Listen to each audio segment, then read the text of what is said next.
Breaking news red signal cross చేసే వాళ్ళు ఖచ్చితంగా చూడాల్సిన వీడియో ఇది. అతి వేగంగా వెళ్లే వాళ్ళు ఖచ్చితంగా చూడాల్సిన వీడియో ఇది. రోడ్ రూల్స్ పాటించని వాళ్ళు ఖచ్చితంగా చూడాల్సిన వీడియో ఇది. సికింద్రాబాద్లో రోడ్డు ప్రమాదం చోటు చేసుకుంది. జూబ్లీ బస్ స్టాండ్ దగ్గర ఒక కారు పల్టీలు కొట్టింది. మరో కారు అడ్డు రావడంతో ఇంకో కారు ఢీ కొట్టింది. దీంతో 3 పల్టీలు కొట్టింది కారులో ఉన్న వారిని ట్రాఫిక్ పోలీసులు బయటకు తీశారు. ఒక్కసారి ఆ దృశ్యాలు చూస్తూ ఉంటే మొదటి నుంచి మనం చూద్దాం. పీసీఆర్ ఒకసారి మనం అక్కడ ఒకసారి పాస్ చేస్తే చూడొచ్చు. కారు చాలా వేగంగా వస్తుంది. అదే సమయంలో వేరే రోడ్లో నుంచి మరో కారు వస్తుంది. ఇక్కడ తప్పు ఎవరిది అని కూడా మనం ఆలోచిస్తే చాలా స్పష్టంగా తెలుస్తుంది. పల్టీలు కొట్టిన కారు వెనుక ఒక కారు ఆగి ఉంది. ఒకసారి మనం అక్కడ పాస్ చేస్తే పల్టీలు కొట్టిన కారు వెనుక ఆగి ఉంది. ఆ తర్వాత కొన్ని బైక్స్ వచ్చి కూడా అక్కడ ఆగుతాయి. అంటే రెడ్ సిగ్నల్ పడింది. ఇటువైపు కూడా చూడొచ్చు కార్లు ఆగి ఉన్నాయి. అంటే ఆ స్ట్రైట్ లైన్లో కార్లన్నీ ఆగి ఉన్నాయి. రెడ్ సిగ్నల్ పడింది. కానీ ఈ కారులో వస్తున్న పల్టీలు కొట్టిన కారులో వస్తున్న వ్యక్తి రెడ్ సిగ్నల్ జంప్ చేద్దామని చాలా వేగంగా వచ్చాడు. గ్రీన్ సిగ్నల్ ఉంది కదా అని వేరే రూట్లోంచి వస్తున్న కారు ఆ డ్రైవర్ ముందుకి పోనిచ్చాడు. ఆ మధ్యలోకి వచ్చేసరికి ఈ పల్టీలు కొట్టిన కారు వేరే కార్ని తప్పించుకునైనా రెడ్ సిగ్నల్ క్రాస్ చేసి వెళ్ళిపోదామని ఆ వేగంతోనే వెళ్ళిపోయాడు. అంతే. ఆ తర్వాత 3 పల్టీలు కొట్టింది కారు. చూడండి, పల్టీలు కొట్టిన తర్వాత అటువైపు నుంచి సిగ్నల్ మళ్ళీ గ్రీన్ పడింది. ఆ వెహికల్స్ అన్నీ కూడా మూవ్ అయిపోయాయి. బహుశా ఒక 10 సెకండ్ల సమయం మాత్రం ఉండుంటుంది. అంటే ఈ పల్టీలు కొట్టిన కారులో ఉన్న వ్యక్తి ఒక 10 సెకండ్లు ఆగి ఉంటే గ్రీన్ సిగ్నల్ పడి ఉండేది. హాయిగా ఇంటికి వెళ్ళిపోయి ఉండేవాడు. కానీ రెడ్ సిగ్నల్ని క్రాస్ చేయాలి అని రూల్స్ని అతిక్రమించి అతి వేగంగా కారుని పోనిచ్చాడు. దీనివల్ల ఈ కారు ఇటు సైడ్కే పడింది. లెఫ్ట్ వైపుకే కారు బోల్తా కొట్టింది. అలా కాకుండా వేరే వైపుకి కారు బోల్తా పడినట్లయితే అక్కడ ఉన్న బైక్ పై వెళ్తున్న వాళ్ళు ఉన్నారు. ప్రమాదం వేరే రకంగా ఉండేది. కానీ ఇటువైపు పల్టీ కొట్టడంతో కొంత ప్రమాద తీవ్రత తగ్గింది. కానీ ఈ ప్రమాదానికి కారణం వేగంగా రావడం, రెడ్ సిగ్నల్ జంప్ చేయడం, రూల్స్ని పాటించకపోవడం వల్ల ఈ ప్రమాదం జరిగింది.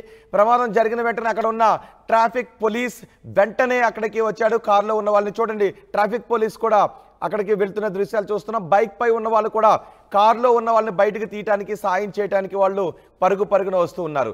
ఇక్కడ రూల్స్ పాటించకపోవడం వల్ల తర్వాత ట్రాఫిక్ జామ్ అయింది. ఆ రూట్లో వెళ్ళే వాళ్ళందరికీ ఇబ్బంది కలిగింది. ఆఫీసులకు వెళ్ళే వాళ్ళకి లేట్ అయ్యింది. కారులో ఉన్న వాళ్ళు ప్రాణాపాయ స్థితిలో నుంచి బయటపడ్డారు. వాళ్ళు అదృష్టం కొద్దీ బయటపడ్డారు.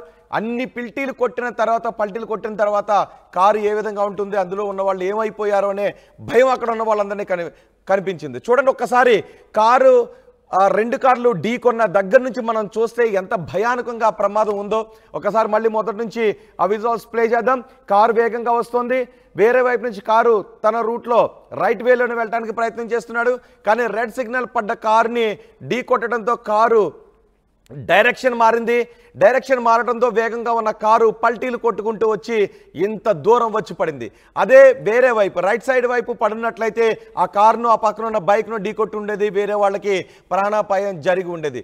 అటు సైడ్ వైట్ కారు బంపర్ కూడా ఊడిపోయింది. ఈ కారు అద్దాలు పగిలిపోయే పల్టీలు కొట్టింది. లోపల ఉన్న వాళ్ళు బతికేమా ఏమయ్యామన్న పరిస్థితుల్లో ఉన్నారు. దీనికి అంతటికీ కారణం ఆ పల్టీలు కొట్టిన కారులో ఉన్న వ్యక్తి రూల్స్ని పాటించకపోవడం వల్ల. చూడండి, ఇప్పుడు ట్రాఫిక్ మూవ్ అవుతుంది. అటు సైడ్ నుంచి వెహికల్స్ అన్నీ మూవ్ అవుతున్నాయి. అంటే రెడ్ సిగ్నల్ పడి ఉన్నప్పటికీ కూడా ఆ వ్యక్తి దానిని గమనించి కూడా వెళ్ళిపోదామని పోనిచ్చాడు. ఇలాంటి వ్యక్తులు మీకు చాలా చోట్ల తారసపడుతూ ఉంటారు.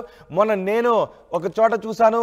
రాంగ్ రూట్లో వస్తున్న వ్యక్తిని రైట్ రూట్లో వెళ్తున్న వ్యక్తి కారు ఆపేశాడు.